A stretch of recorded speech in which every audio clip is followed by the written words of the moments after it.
Nos toca reflexionar hoy sobre la ira o cólera, uno de los pecados capitales. La cólera o ira es una pasión, es decir, un movimiento espontáneo de nuestra naturaleza sensible, que es la naturaleza que compartimos con los animales. Si le quitamos la comida a nuestro perro gruñirá. Pues exactamente lo mismo hacemos los hombres si, por ejemplo, nos adeudan un cargo indebido en nuestra cuenta corriente. Pues vamos enseguida al banco a gruñir, a quejarnos. Pero, como todas las pasiones, la cólera no aparece sin motivo.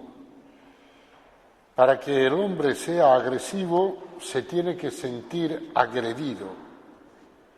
Y es lo que ocurre cuando la justicia no es respetada en relación a él o en relación a los demás.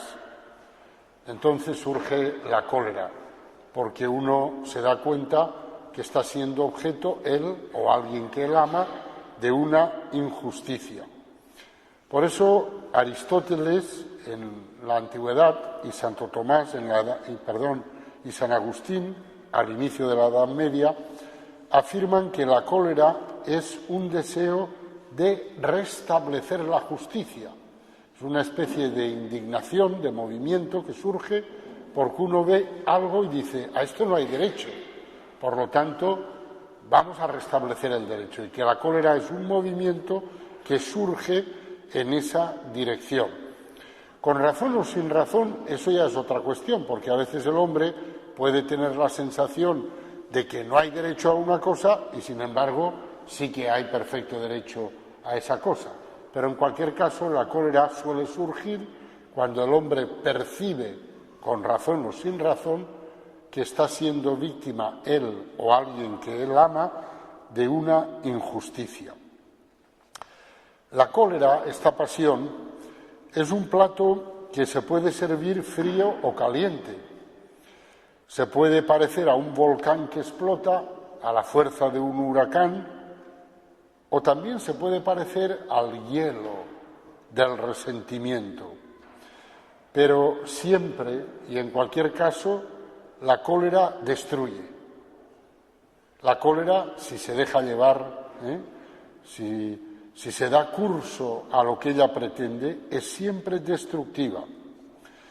Los antiguos eran de la opinión de que la cólera roja, como decían ellos, o explosiva, era menos grave y peligrosa que la cólera blanca o fría. Porque la cólera roja, es decir, la cólera caliente, el enfado repentino, pues turba la mirada durante un instante o durante un tiempo, mientras que la cólera fría empaña la mirada de manera duradera y se convierte en algo que ya cubre toda el alma, de tal manera que si comparamos el alma con un espejo, ese espejo ya no refleja bien la realidad, ya está distorsionado porque está habitado por la cólera fría, por la cólera que no explota de repente, sino que se transmuta en esa forma fría. En cualquier caso, cuando, por ejemplo, empezamos a no poder soportar que se hable bien de alguien, se nos debe encender una pequeña alarma interior diciendo, ojo, que te estás acercando a la cólera. No digo que sea la única señal de alarma, pero casi siempre suele ser una buena señal de alarma.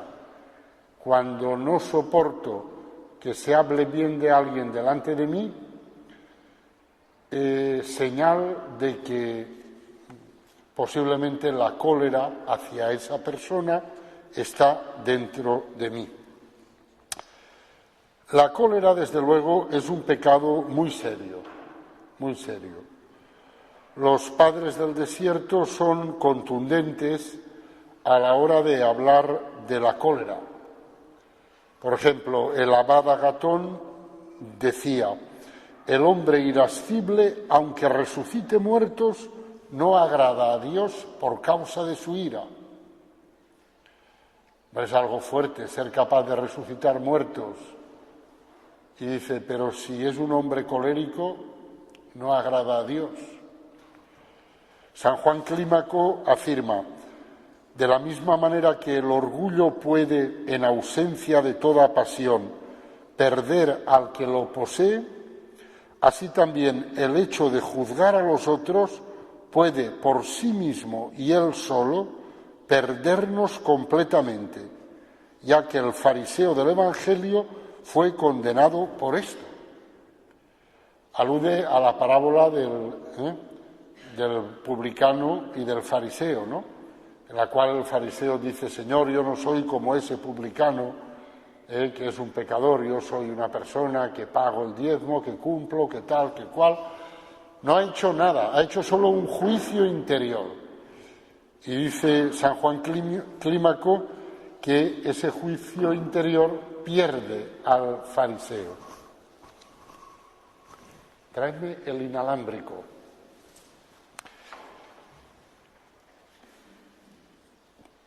Pierde al fariseo y que por tanto el juicio sobre el hermano, que es algo que va siempre asociado a la cólera, porque la cólera arranca de la percepción de que hay una injusticia a la que no hay derecho. Para tener esa percepción siempre hay que hacer una comparación. Y para hacer una comparación siempre tiene que haber un juicio. Siempre tiene que haber un juicio por en medio. Por eso Gracias.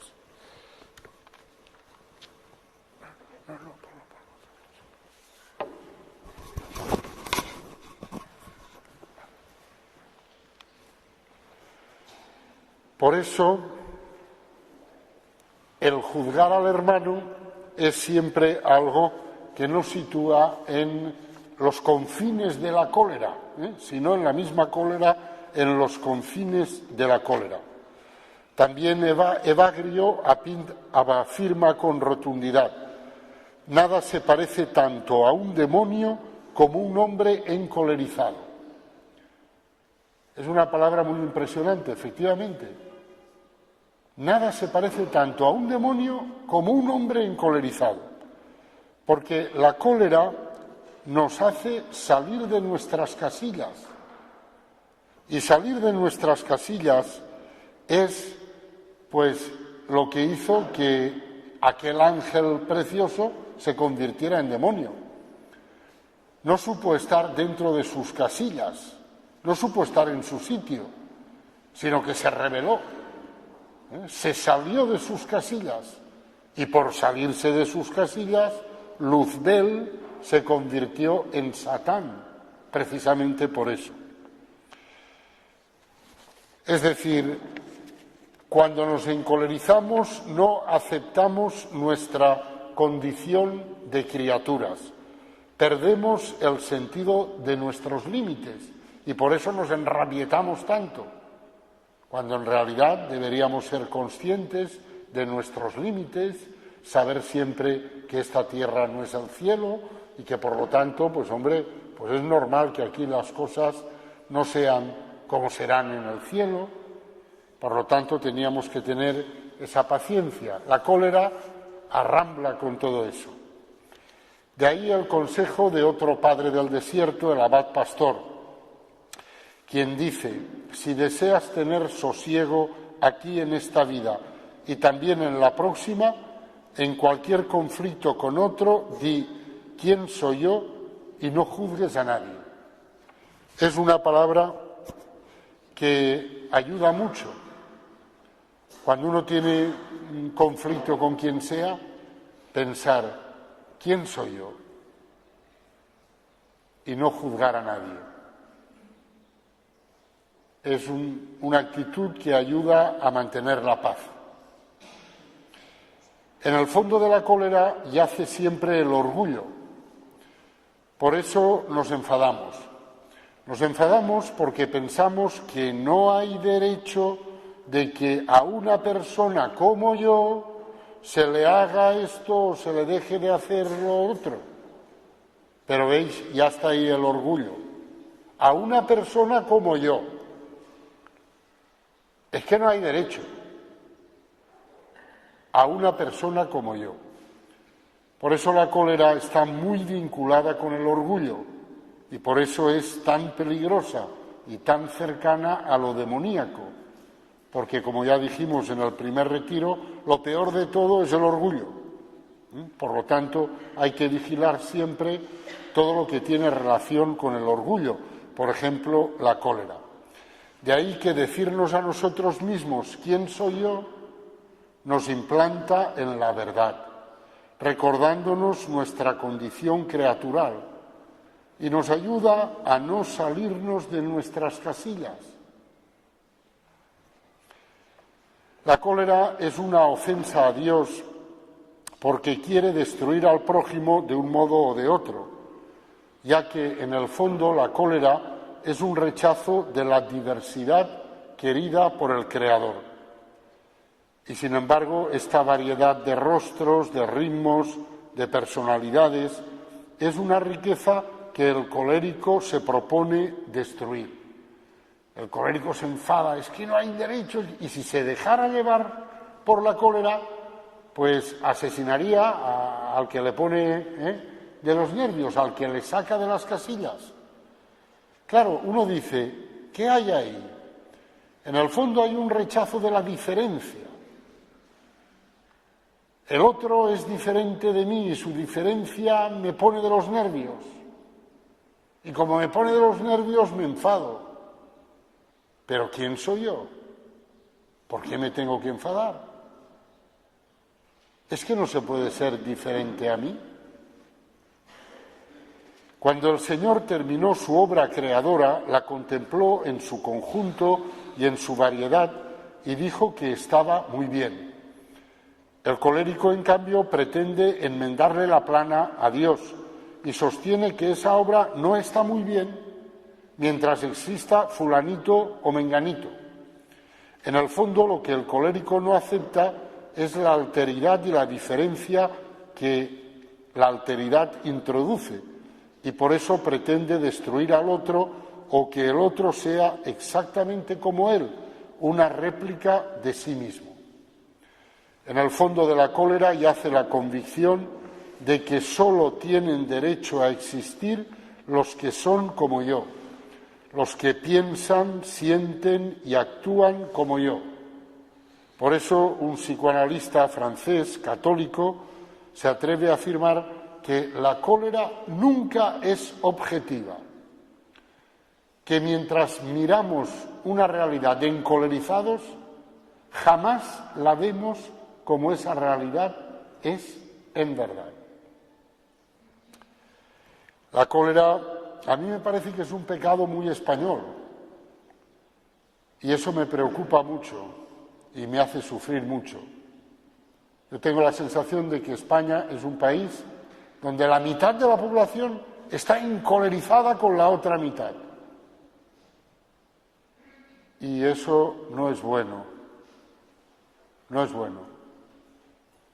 Pones la radio y si oyes a unos, pues hay ahí una mitad de perversos que lo están haciendo todo mal. Y si oyes a otros, otra radio, es exactamente lo mismo, pero es la otra mitad. Claro, eso es un mal asunto, muy mal asunto. Porque la cólera nunca es objetiva. Entonces, si no nos vemos como somos de verdad, pues difícilmente podremos vivir armoniosamente. Habréis notado que muchos domingos en las peticiones pido para que en España, en nuestra patria, haya una convivencia cordial. Y lo pido porque me preocupa, porque creo que por desgracia no la hay. Y eso no es nada bueno. La cólera es una amenaza no solo contra los demás, sino contra sí mismo. El psiquiatra americano Ross Campbell avisa a los padres: No es que yo sea muy entusiasta de psiquiatras y psicólogos y tal, pero bueno, una verdad, la diga quien la diga, viene siempre del Espíritu Santo, como decían los medievales. Y este psiquiatra escribe en uno de sus libros una gran verdad. Dice: lo que más amenaza la vida de vuestro hijo es su propia cólera. Si no consigue apaciguarla correctamente, lo estropeará o incluso lo destruirá por completo. Yo veo que es verdad. Estoy pensando en dos criaturas que quiero mucho. Una de 4 años y otra de 21 años. Y las llevo en el corazón porque veo que la cólera los va a destruir. Al de 4 ya se le debe venir. Como sus papás no tienen energía o sabiduría y se les ve que no lo van a encauzar, y al de 21 lo mismo, y los llevo en el corazón. Pero es que temo, y en mi interior digo, algún día pasará algo. El hombre que no domina la cólera se pone en un grave peligro él mismo, porque algún día pasará algo y se podrá encontrar con otro como él. Y entonces es cuando pasará. San Francisco de Sales también era muy consciente del poder destructor de la cólera y advertía contra la cólera que sobreviene por haberse encolerizado. O sea, la cólera segunda, ¿no? La cólera primera es que me enfado y después me doy cuenta de que me he enfadado, me doy cuenta de que he salido de mis casillas y entonces me enfado por haberme enfadado. Y él decía que esta segunda cólera era mucho peor que la primera. Efectivamente, esta segunda cólera lo que revela es un orgullo como la copa a un pino. Y por eso es muchísimo peor. Porque claro, una vez que me doy cuenta de que me he salido de mis casillas, me encolerizo porque todo un señor como yo, de la familia como es mi familia, que me haya salido de mis casillas, y entonces, vuelta a encolerizarse. Y San Francisco de Sales dice, ojo con esa segunda cólera que es mucho peor que la otra. Conviene tenerlo en cuenta. Por eso él recomendaba sentir un disgusto de nuestros pecados, pero que sea apacible. O sea, San Francisco de Sales siempre decía, arrepiéntete de tus pecados, pero con dulzura. No te enfades contigo mismo por haber pecado, porque eso no es nada bueno. Tú arrepiéntete, pero con dulzura en tu corazón. El cardenal Journet, en su diario íntimo, que después de su muerte se publicó, decía también esto mismo, ¿no? El cardenal Journet fue un gran amigo de Pablo VI. Yo tuve la suerte de conocerlo cuando yo estudiaba teología. Él era un viejecito y durante unos meses vivimos en la misma casa. Nunca hablé con él directamente, pero a veces entrabas a rezar a la iglesia y la iglesia grande estaba vacía por completo y estaba él allí sentado, arrebujado con un manteo, tapándose del frío, y de cuando en cuando decía, Jesús, Jesús, en voz alta. Se creía que estaba solo. Tú estabas aquí detrás. Este gran hombre que ayudó muchísimo a Pablo VI y que fue un gran teólogo, pues él también dice, cuando peques, arrepiéntete, pero no te desprecies a ti mismo, porque ese desprecio entristece a Jesús. Arrepiéntete, pero tú no te desprecies a ti mismo, porque si lo haces, eso entristece a Jesús. Jesús te quiere tanto que no quiere que te desprecies, quiere que te arrepientas, pero no que te desprecies. Esto es muy fino, ¿eh?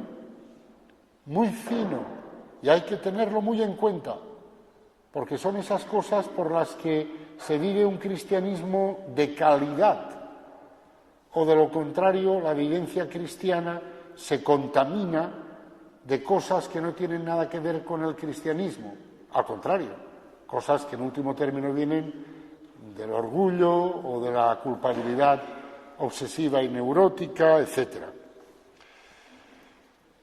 El apasionamiento, sigue diciendo San Francisco de Sales, es absolutamente nefasto. Pobre de mí, con lo apasionado que soy, pero en fin. Dice, hace que pasemos 100 veces la mano y los ojos sobre una cosa sin percibir nada de ella, precisamente porque la buscamos con excesivo ardor. El apasionamiento, dice él, perjudica nuestra vida espiritual. Hay que odiar nuestros defectos, pero con un odio sereno y tranquilo, puesto que no hay nada que contribuya más a mantener nuestras taras que la inquietud y la prisa por eliminarlas.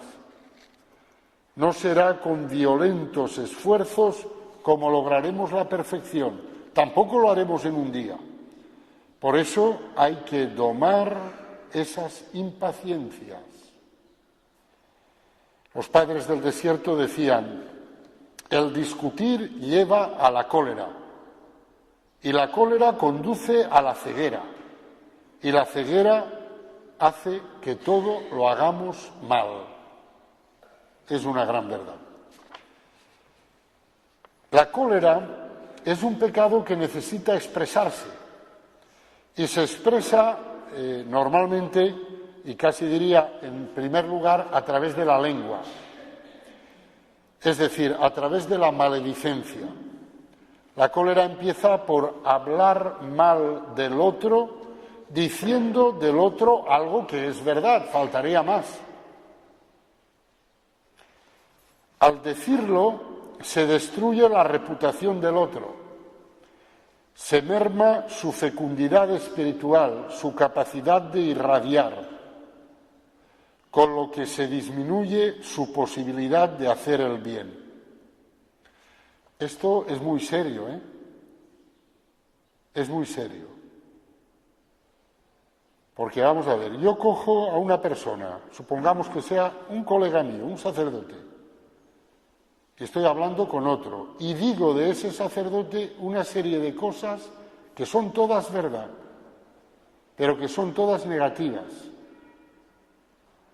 Al decir eso, destruyo la imagen o deterioro la imagen de ese sacerdote, con lo cual ese sacerdote a esa persona ya nunca le podrá hacer bien, porque esa persona cuando le vea pensará, hay que ver, ¿quién lo iba a decir? Y todo lo que yo he dicho es verdad. Pero es que se puede ser muy canalla diciendo la verdad. Claro, he condenado, he mermado la posibilidad del bien. Es que esto es gordo, ¿eh? He mermado la posibilidad de que ese sacerdote le pueda hacer bien a esa persona. Porque claro, ya no se acercará a ese sacerdote, salvo en peligro de muerte. Si estoy muriendo y no tengo otro para confesarme, pues sí, iré a él. Pero si no, lejos de mí. Luego, hay que llevar mucho cuidado con eso. Ya sabéis lo que hizo San Felipe Neri con una mujer que se confesó de haber hablado mal de otro. No es un pecado solo de mujeres, es de mujeres y de hombres, porque los hombres somos muy cotillas también, ¿eh? Entonces, también, perdón, un lapsus. Entonces, le mandó de penitencia que cogiera una gallina y que le fuera quitando las plumas y tirando las plumas por la calle desde su casa hasta la parroquia, hasta la iglesia donde estaba San Felipe. La mujer se fue a casa, cogió la gallina, me imagino que la mataría para que no estuviera la gallina allí dando, y empezó a quitar plumas y a tirarlas y tal. Y cuando llegó dice, padre, ya he hecho eso. Dice, ahora para terminar de cumplir la penitencia, vete y recoge todas las plumas, que no falte ni una. Claro, al cabo de no sé cuánto tiempo volvió la mujer diciendo, no he podido recogerlas todas, ni casi ninguna. Y San Felipe Neri le dijo, ¿ves? Pues eso es lo que hace la maledicencia. Tú has hablado mal de esa persona, suponiendo que lo que has dicho es todo verdad, pero has hablado mal, la has desplumado. A ver ahora quién arregla eso. Porque claro, el que te ha oído, ese ya no tiene arreglo con él. Pero amigos, si la cosa se quedara ahí, pero como el que ha oído puede también largar y seguir diciendo, pues al final. Y claro, lo triste de eso no es que la imagen de una persona se estropee, porque a lo mejor la imagen puede ser muy falsa. Lo triste es que se merma la posibilidad de hacer el bien. Y eso verdaderamente es triste. Quien habla mal del prójimo mata a 3 personas. La persona de la que habla, él mismo, porque está pecando, y la persona delante de la cual habla mal del otro. Porque claro, hablar mal del otro, de alguien, ante alguien, es contribuir a esa visión pesimista, negativa de la realidad de las cosas, a decir, es que todo está mal, es que nada vale. Y de esos sentimientos, el único que saca tajada es el demonio. Porque de esos sentimientos negativos, pues el que saca tajada es el demonio, eso está claro. El Señor situó la cólera en la línea del homicidio. No dijo que era lo mismo que un homicidio, pero la situó en la misma línea. Cuando dijo, habéis oído que se dijo a los antepasados, no matarás, y aquel que mate será reo ante el tribunal. Pero todo el que se encolerice contra su hermano también será reo ante el tribunal. No matarás, si matas serás reo ante el tribunal. Y el Señor añade, pues yo os digo, si te encolerizas, también eres reo ante el tribunal. Por lo tanto, nos da a entender que la cólera está en la misma línea del homicidio. De hecho, la cólera mata, no en un sentido físico, a veces en sentido físico, pero siempre en un sentido espiritual, porque matar en la Biblia es derramar sangre. Y dicen los rabinos, cuando alguien hace palidecer a su hermano mediante una palabra dura, lo mata porque derrama sangre. En efecto, el que palidece se vacía de su sangre desde el interior de sí mismo. A veces dice, se enfadó conmigo, se puso conmigo de una manera que yo me quedé pálido del miedo que tenía, me quedé pálido. Los rabinos dicen, interiormente derramaste sangre. La sangre que tenía que estar en tu rostro se fue a causa de la cólera del otro que te hablaba encolerizado. Y por eso dicen los rabinos, mata siempre, si no físicamente, sí moralmente o espiritualmente. A veces la murmuración se disfraza de caridad, de preocupación por el bien del prójimo. Los padres del desierto nos advierten, he oído a ciertas personas hablar mal de su prójimo y las he reprendido. Para defenderse, estas personas replicaron, es por caridad y solicitud hacia él por lo que le criticamos. Yo le respondí, dejad de practicar esa manera de caridad para que no acuséis de mentiroso al que dijo en el Salmo 100, al que en secreto difama a su prójimo, lo haré callar. Si tú lo amas como dices, ora en secreto por él y no te burles de este hombre, porque esta es la forma de amar agradable a Dios. Y es verdad. La forma de amar agradable a Dios es que tú ves el pecado de tu hermano y te entristeces y rezas por él y haces penitencia por él y te callas como un muerto. Esa es la forma de amar. Es verdad que también está la corrección fraterna, pero eso no es hablando con otros, sino hablando directamente con él. Y también es verdad que la corrección fraterna es dificilísima de hacer, casi nunca da resultado, pero hay que decir que casi nunca la hacemos bien, porque habría que apaciguar por completo la propia alma. Para que yo pueda corregir a otro, mi alma tiene que estar en una paz total en relación a ese otro y a lo que yo le voy a decir. Y normalmente no suele ocurrir así.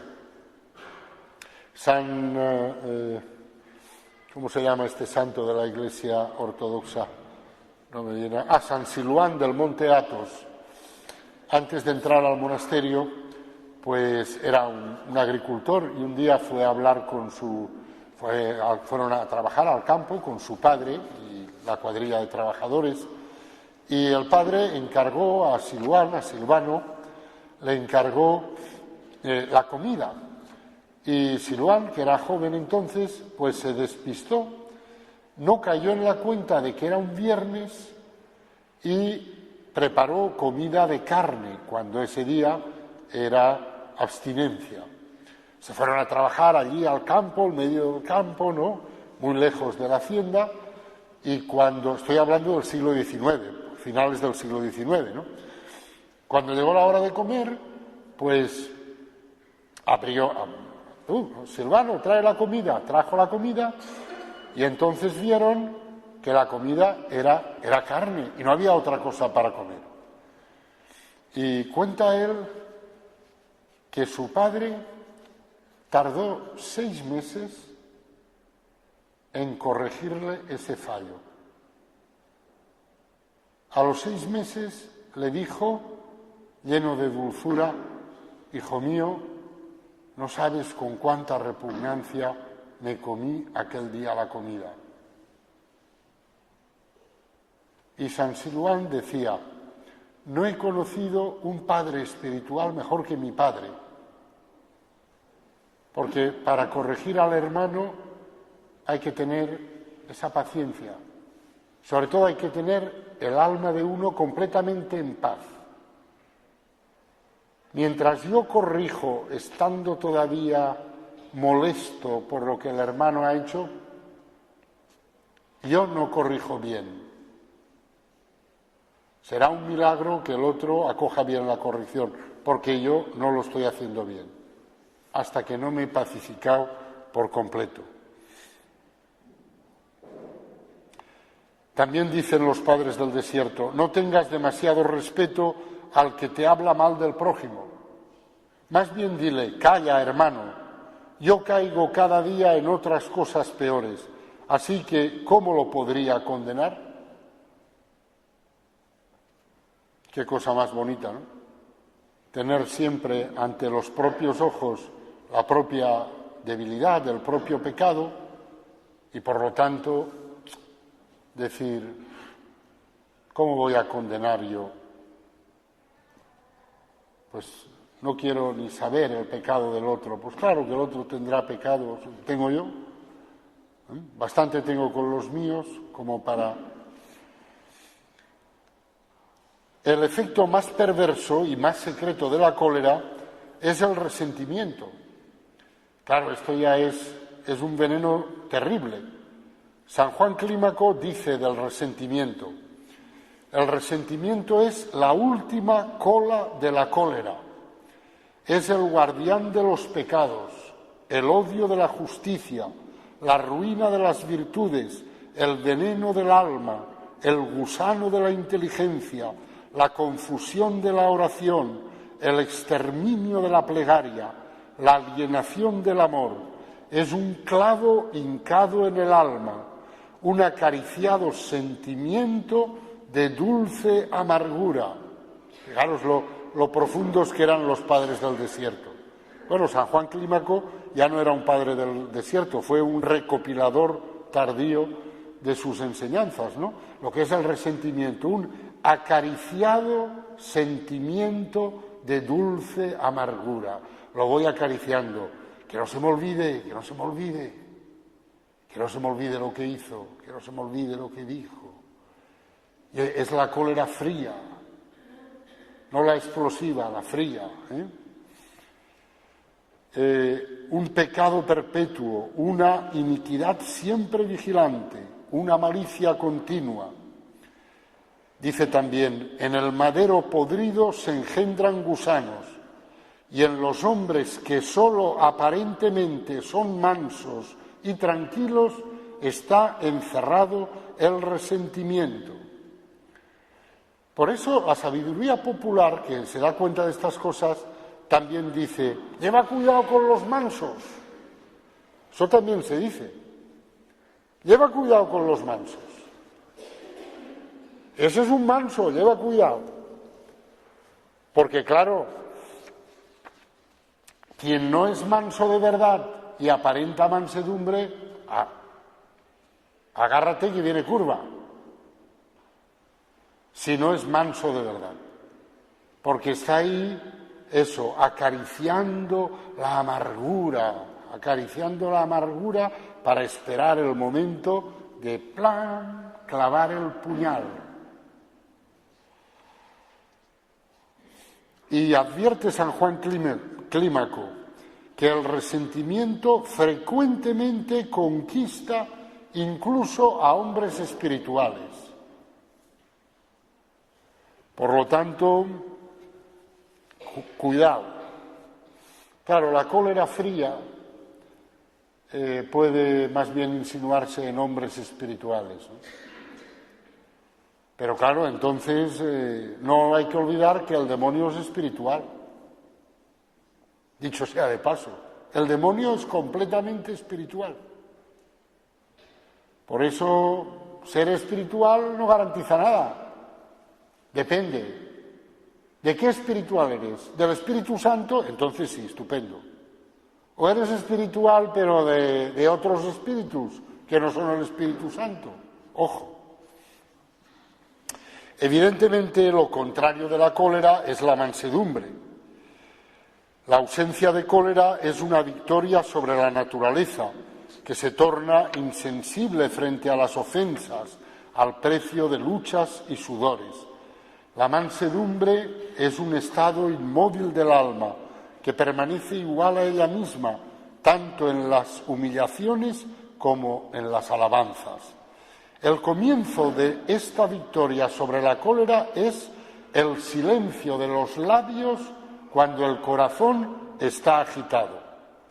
El progreso consiste en el silencio de los pensamientos ante una simple turbación del espíritu, y la perfección está en la serenidad imperturbable del alma cuando soplan los vientos impuros. Fijémonos en el comienzo, el silencio de los labios cuando el corazón está agitado. Vamos a ponernos todos como principiantes. Empecemos por ahí. El corazón se agita, la cólera está aquí dentro, pero el camino de la mansedumbre empieza por cierra la cremallera, labios cerrados. Por ahí se empieza. Y después, poquito a poco, pues ya que vaya bajando la paz también a los pensamientos y también al corazón. Un padre del desierto aconseja: hay que impedir, si es posible, que la cólera penetre hasta el corazón. Pero si ya ha llegado allí, hay que conseguir que no se manifieste en el rostro. Pero si se muestra en el rostro, hay que guardar la lengua.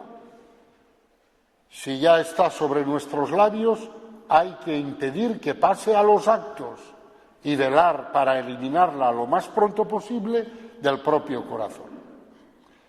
Claro, los padres del desierto conocían al ser humano, Dice, hay muchos niveles, el corazón, el rostro, la lengua, los actos. Bueno, lo mejor que no haya cólera en ningún lado, pero si hay cólera en el corazón, que no llegue al rostro, que no se note en la cara. Pero a veces uno ya llega tarde porque ya se nota en la cara. Dice, pues que no pase a los labios, no digas nada aunque se te note. Se te nota que estás pero tú no digas nada. Y si llega a los labios, que no pase a los actos. Y después, pues venga, a quitarla de los actos, de los labios, del rostro y del corazón. La mansedumbre, desde luego, no tiene nada que ver con la debilidad o con la falta de carácter. Como explica Santo Tomás de Aquino, la mansedumbre pertenece al don de fortaleza. Es propio de los fuertes el ser mansos, precisamente porque son fuertes, son capaces de dominar la cólera. Notemos que la única vez que Jesucristo se propuso a sí mismo como modelo de modo directo, lo hizo designándose como manso y humilde de corazón. Esto es curioso porque el Señor se podía haber puesto de modelo de todo, si es el Señor, se podía haber puesto de modelo de todo, de la castidad, de la caridad, de la justicia, de la prudencia, de la templanza. Sin embargo, de manera directa, solo se puso de modelo de la humildad y de la mansedumbre. Eso nos debería hacer pensar y decir qué importantes que deben de ser a los ojos de Dios la humildad y la dulzura, la mansedumbre, para que el Señor solo se haya puesto de manera directa como modelo de esas dos cosas. Es una observación que hace San Francisco de Sales y verdaderamente es muy atinada, bueno, como todas las que él hace. Jesús es manso y humilde de corazón. La raíz de la mansedumbre de Jesús estriba en su relación con el Padre del Cielo, en su piedad, porque la piedad significa la relación filial, la relación con el Padre. Jesús vive una completa apropiación de sí mismo. No vive su vida desde él mismo, sino desde el Padre del Cielo. Él está constantemente recibiendo la vida del Padre del Cielo, acogiéndola, como dijo, lo escuchábamos hace 3 domingos, como dijo a sus discípulos cuando la samaritana, yo tengo un alimento que vosotros no conocéis. Mi alimento es hacer la voluntad del que me ha enviado. Eso es lo que le daba a Jesús cuerda, por decirlo así, lo que le daba fuerza. Jesús vive su vida así. Y es por eso por lo que es dulce. Porque mirad, toda violencia nace del hecho de que yo quiero que las cosas empiecen por mí mismo y desde mí mismo. Y lo que cura radicalmente la violencia es que yo no quiera ser el inicio de las cosas, sino que acepte que sea otro con mayúscula, que sea el Padre del Cielo, quien es el inicio de todas las cosas en mi vida. El violento empieza siempre diciendo, tomadme como soy. Después intenta manipular al prójimo. Y el tercer paso es decir, esta es mi ley, yo soy así, esta es mi ley, estos son lentejas.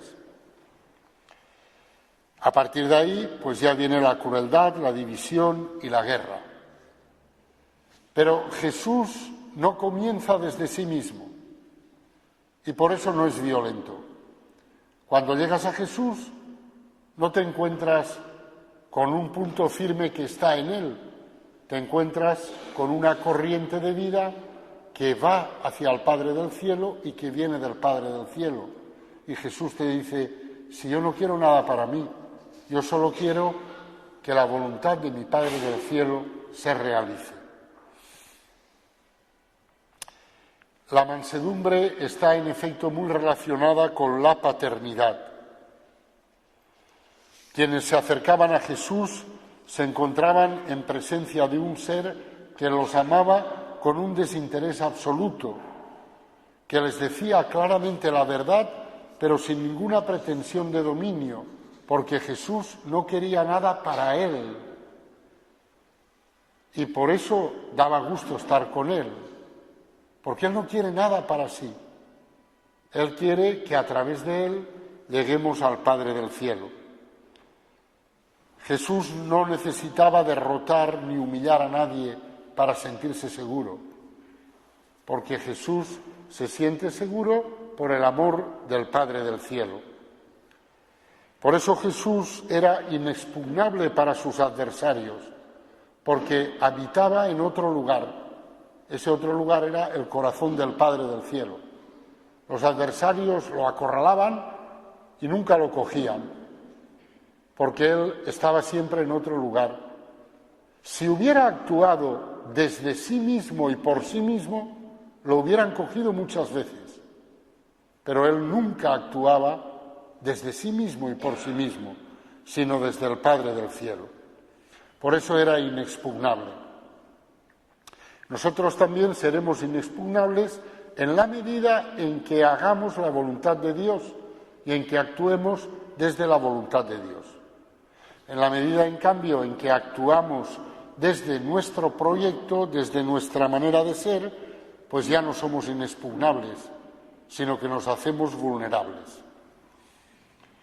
En el rostro de Cristo encontramos revelado el rostro mismo de Dios, y la mansedumbre de Cristo nos revela la mansedumbre de Dios, que ya fue revelada en el Antiguo Testamento, pues en el libro del Éxodo leemos: Yahvé, Yahvé, Dios misericordioso y clemente, tardo a la cólera, rico en amor y fidelidad.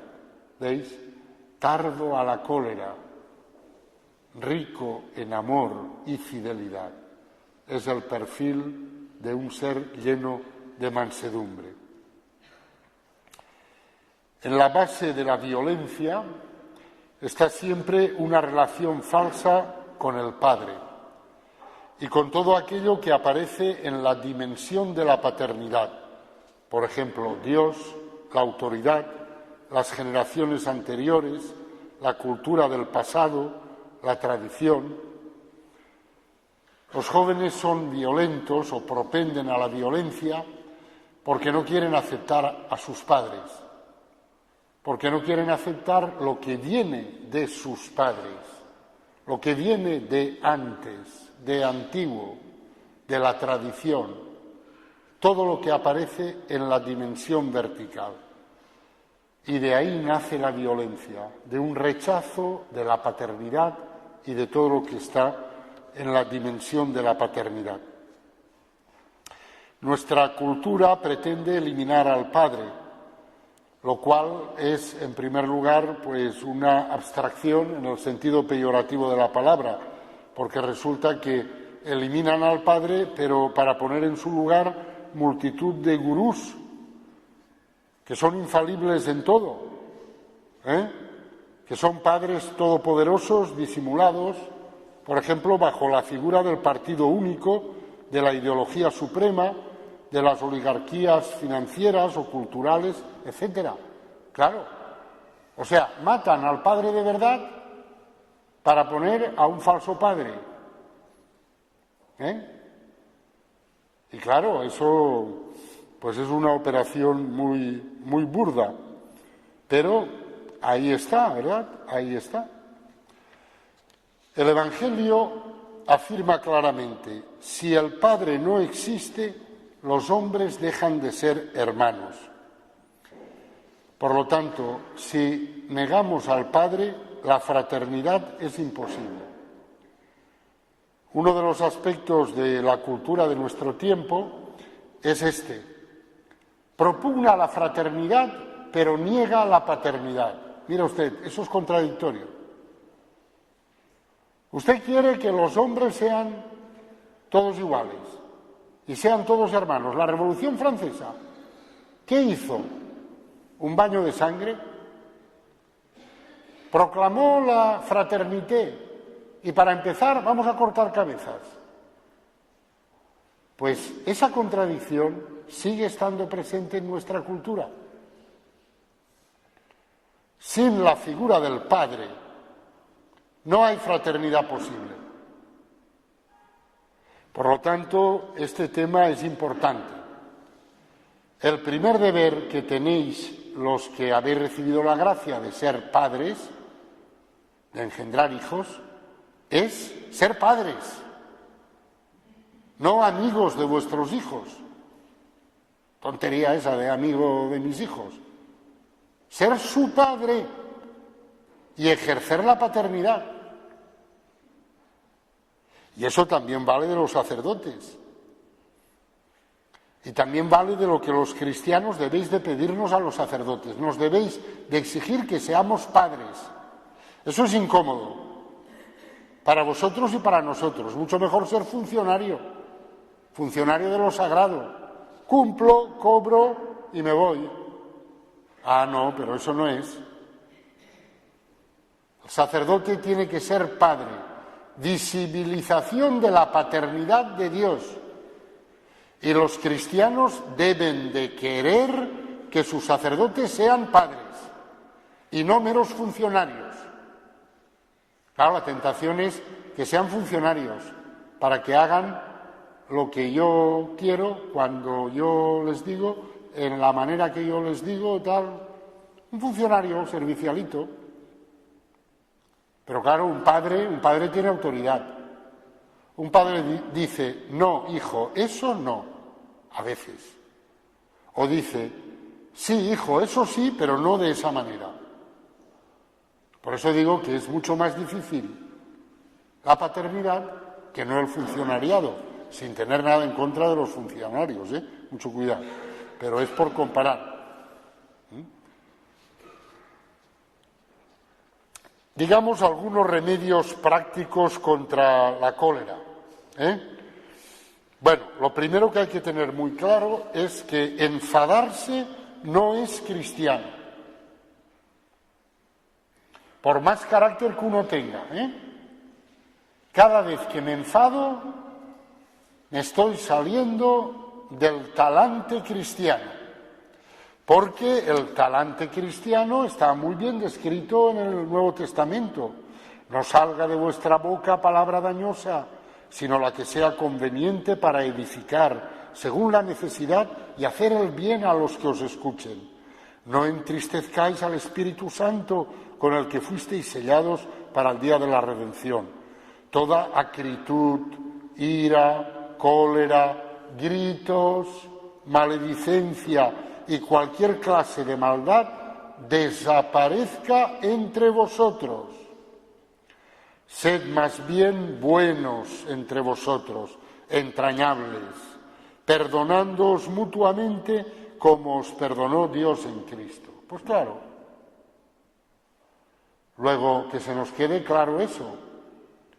El cristiano no se enfada nunca. Por lo tanto, cada vez que me enfado, ya he metido la pata. Venga, pues ahora a sacarla sin enfadarme por haberme enfadado. Un primer remedio es contemplar constantemente el rostro de Cristo, porque el rostro de Cristo es el rostro de aquel que es manso y humilde de corazón. Claro, tú, según lo que miras, lo que miramos, suscita en nosotros siempre algo semejante a lo que miramos. Por eso no hay que mirar películas pornos, no hay que mirarlas. Porque lo que miramos suscita en nosotros algo semejante a lo que miramos. Si yo me paso el día mirando a ese vecino chulo que tengo, que vamos, que parece que va perdonando la vida a todo el mundo, pues evidentemente lo que surge en mí es algo semejante a ese vecino chulo. Lo que surge en mí es mi propia chulería para decirle, ¿te vas a enterar tú de lo que vale un peine? Ya vamos mal. Por lo tanto, ¿dónde hay que mirar? No al vecino, no. Al rostro de Cristo. De él escribió el beato Elredo: nada nos anima tanto al amor de los enemigos, en el que consiste la perfección de la caridad fraterna, como la grata consideración de aquella admirable paciencia con la que aquel que era el más bello de los hombres entregó su atractivo rostro a las afrentas de los impíos y sometió sus ojos, cuya mirada rige todas las cosas, a ser velados por los inicuos. Aquella paciencia con la que presentó su espalda a la flagelación y su cabeza, temible para los principados y potestades, a la aspereza de las espinas. Aquella paciencia con la que se sometió a los oprobios y malos tratos y con la que, en fin, admitió pacientemente la cruz, los clavos, la lanza, la hiel y el vinagre, sin dejar de mantenerse en todo momento suave, manso y tranquilo. En resumen, como cordero llevado al matadero, como oveja ante el esquilador, enmudecía y no abría la boca. Por lo tanto, primer consejo, miremos a Cristo en su pasión. Eso nos ayudará a ser mansos.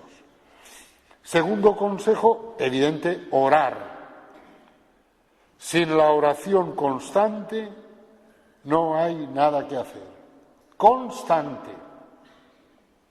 No la chulería esa de ir a Dios y decirle, Señor, hazme humilde. Te lo he dicho, hazme humilde. No, ¿esto qué es? No. Constante.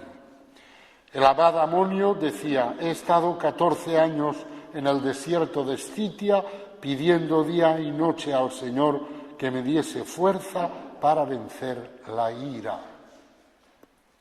14 años en el desierto suplicando eso. También son buenas algunas actitudes sabias, actitudes de sentido común. Por ejemplo, lo que decía el santo cura de Ars, dice, cuando hay algo que te enfada, aléjate de ese algo. Es una cosa de sentido común. Esta persona te saca de las casillas, aléjate. Después ya lo arreglaremos. Ya sabemos que esa no es la solución definitiva, porque Dios no nos ha creado los unos a los otros para que vivamos alejados, sino para que vivamos en comunión. Pero de momento, aléjate, hijo, aléjate. Si provoca en ti la cólera, con razón o sin razón, aléjate.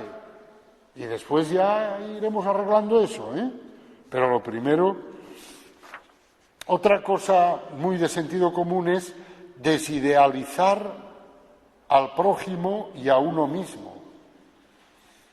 Desidealizar. Porque a veces idealizamos mucho al otro o nos idealizamos a nosotros mismos. Esto pasa mucho en relación a los sacerdotes, por ejemplo, que la gente a veces nos idealiza y cuando nos ve el plumero, pues ya parece que pierden la fe en todo.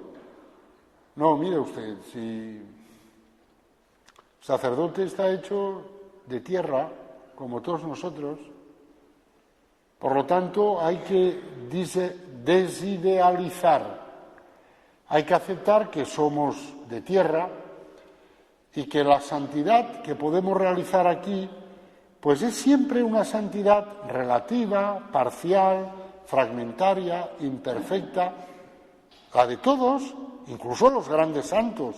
Mientras han estado en la tierra, su santidad ha sido siempre una santidad en peligro, siempre, hasta que ha llegado la muerte. Desidealizar es importante porque evita el perfeccionismo.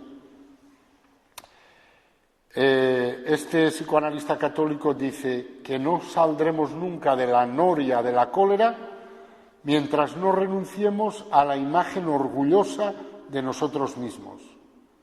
Si yo tengo una imagen de mí mismo muy grandiosa, pues claro, cada 2 por 3 me encolerizo, porque claro, la realidad no responde a esa imagen grandiosa que tengo de mí mismo.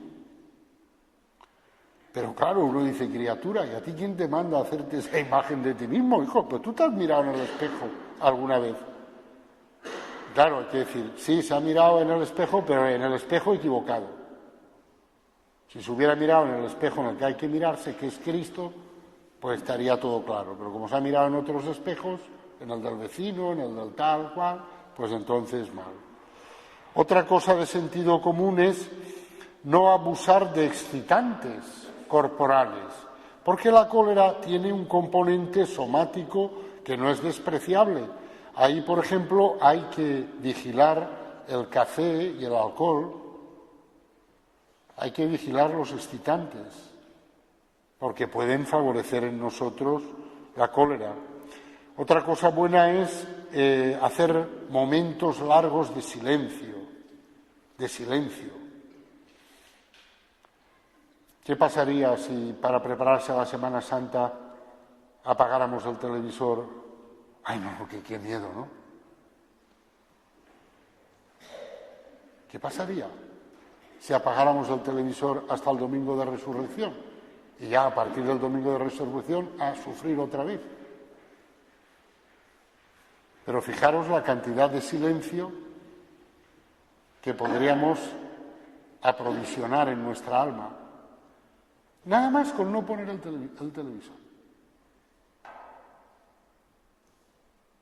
Ya la cantidad de silencio. Eso favorece la mansedumbre. Yo no tengo televisión por culpa de la cólera, porque cuando tenía televisión montaba yo cada número que los vecinos salían a empezaba a discutir con el idiota que hablaba por la televisión y los vecinos se alarmaban y ya llegó un momento que dije, mira Fernando, eres tan imperfecto y pecador que esto no puede ser, fuera la televisión. Claro, porque yo no puedo aceptar que un tío o una tía estén diciendo por ahí mentiras contra la Iglesia Católica y estar yo, y encima en mi casa. Entonces yo le contestaba, pero los vecinos se asustaban. Pues tuve que quitar el televisor. Y ahora hay veces que quito la radio, porque digo, no, esto me está haciendo daño, fuera. No quiero oírlo, ya está bien. El silencio, es un buen remedio. Y por supuesto hay que entrar por el camino del perdón. Mirad, nuestra vida no tiene remedio si no vivimos estos 4 perdones. Que Dios me perdona a mí, que yo me perdono a mí mismo, que yo perdono a otros y que otros me perdonan a mí. Sin estos 4 perdones, nuestra vida siempre será un infierno más grande o más pequeño. Pues que el Señor nos conceda fuerza y sabiduría para vivir todo esto y nos conceda llegar a la mansedumbre. En el nombre del Padre, y del Hijo, y del Espíritu Santo.